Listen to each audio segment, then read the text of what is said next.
Episode 29. Sahabat terbaik adalah mereka yang mau melewati masa suka dan duka bersamamu, bukan yang hanya datang ketika kamu bahagia tetapi pergi saat kamu terpuruk. Gamaliel Park. Ketika kamu terpuruk, maka disitulah kamu mengetahui mana kawan mana lawan. Luna Christina. Apa kamu tidak diizinkan masuk? Tanya Ken dengan suara serak-serak basahnya yang sangat seksi jika didengar oleh para wanita.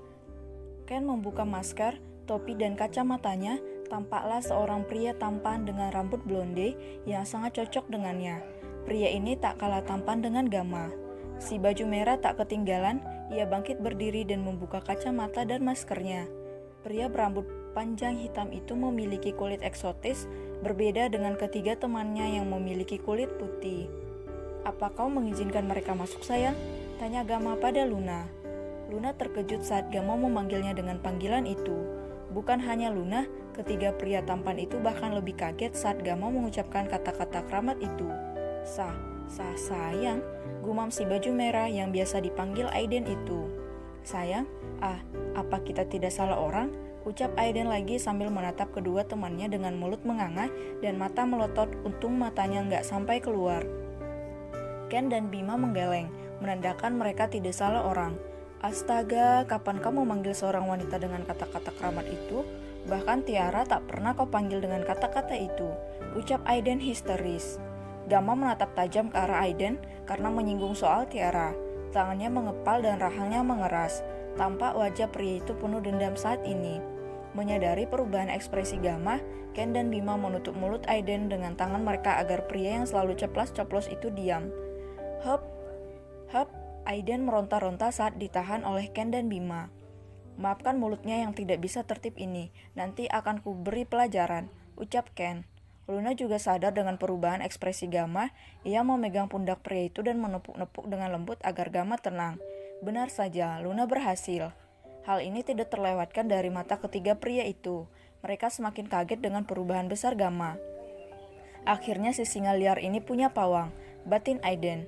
"Ayo masuk dulu, kalian pasti kedinginan, makanya jangan buat keributan di malam hari," ketus Luna dengan tatapan kesal.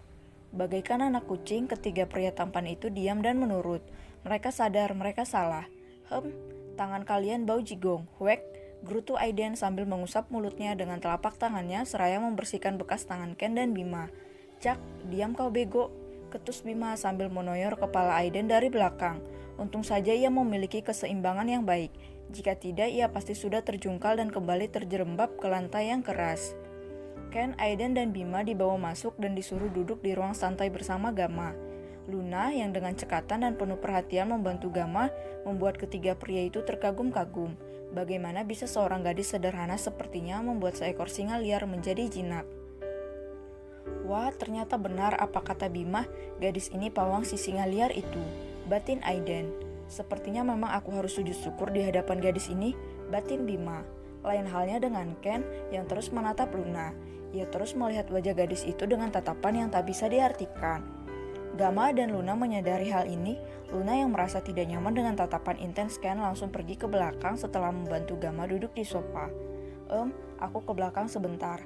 Akan kuambilkan handuk kering dan minuman hangat untuk kalian," ucap Luna yang langsung pergi tanpa menunggu jawaban mereka. Gamma menatap tajam ke arah Ken yang sedari tadi menatap Luna bahkan sampai gadis itu menghilang di balik dinding menuju dapur. "Perhatikan matamu, Ken," ucap Gamma dengan tatapan mautnya, namun Ken tidak menggubris. "Ken," ucap Bima menyikut lengan pria itu. Ken tersentak kaget, ia sadar dari lamunannya. "Ada apa?" ketus Ken cuek dengan tatapan Gamma. "Cak, mau sampai kapan kau melihatnya terus?" Kesal Gamma yang memang tidak suka jika sesuatu yang dianggapnya miliknya dilirik oleh orang lain, bahkan oleh sahabatnya sendiri. "Terserahku, mata-mataku, kenapa kau yang atur?" balas Ken tak kalah kesal. "Kenapa kalian jadi berdebat sih? Apa kalian tidak bisa akur sehari saja? Ini pertemuan kita setelah sekian lama, singa liar ini menghindar dari peradaban," ucap Bima dengan tatapan meledek ke arah Gamma. Gamma yang merasa disindir tidak menanggapi ucapan Bima, ia tahu hal itu memang fakta. "Jelaskan dari mana kalian tahu aku di sini?" tanya Gamma. "Apa itu penting?" tanya Ken. "Ken, tolonglah jangan memancing keributan di sini," ucap Aiden yang sudah jengah dengan kedua pria yang akan selalu berdebat jika bertemu, tapi kalau tidak ketemu saling rindu. Ken menanggapi dengan berdehem. Sejujurnya hatinya senang karena jika Gamma mau berdebat dengannya, maka itu menunjukkan bahwa dia mulai pulih dan kembali normal. Kami tahu tempat ini dari Mark, dia tidak bisa ikut, kau tahu tidak, asistenmu itu sangat mengkhawatirkan dirimu. Jelas Aiden. Saat kutemui di Jakarta wajahnya kusut karena harus mengurus perusahaanmu seorang diri dan mengawasimu dari jauh. Aku sampai kasihan melihatnya, ucapnya lagi. Bima mengatakan bahwa dia bertemu denganmu di kota ini. Kami langsung menemui Mark di perusahaan dan menanyakan posisimu.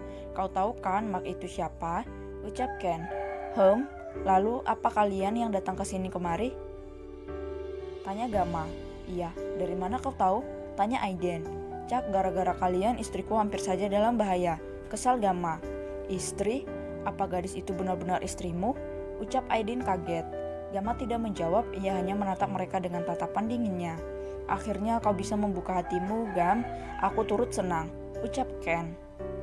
Cak, tapi kau memandangi milikku seperti tadi. Kesal Gamma. Aku punya alasan, ucap Ken dengan nada berubah sendu. Gamma, Aiden, dan Bima mengerti apa maksud pria itu. Om, bagaimana kakimu? Tanya Bima mengalihkan pembicaraan. Masih sama, ucap Gamma datar. Namun tiba-tiba raut wajahnya berubah, ia tersenyum melihat seseorang yang datang dari dapur. Ketiga pria itu mengikuti arah mata Gamma. Bucin, gumam Ken yang masih bisa didengar oleh Gamma, namun tidak dihiraukan olehnya. Pawangnya datang, batin Aiden. Cak, ternyata kau benar-benar luluh dengannya, batin Bima. Luna datang dengan membawa beberapa handuk kering dan teh manis hangat untuk tamunya. Awalnya ia gugup saat ketiga pria asing itu menatapnya, namun ditepis oleh Luna dengan hanya memandang ke arah Gamma. Namun ia salah, jantungnya malah makin berdebar saat melihat wajah tampan suaminya yang tersenyum indah ke arahnya. Dek, kumohon tenanglah jantung, batin Luna. Silakan dinikmati. Ini ada handuk kering, pakailah, kalian bisa demam nanti.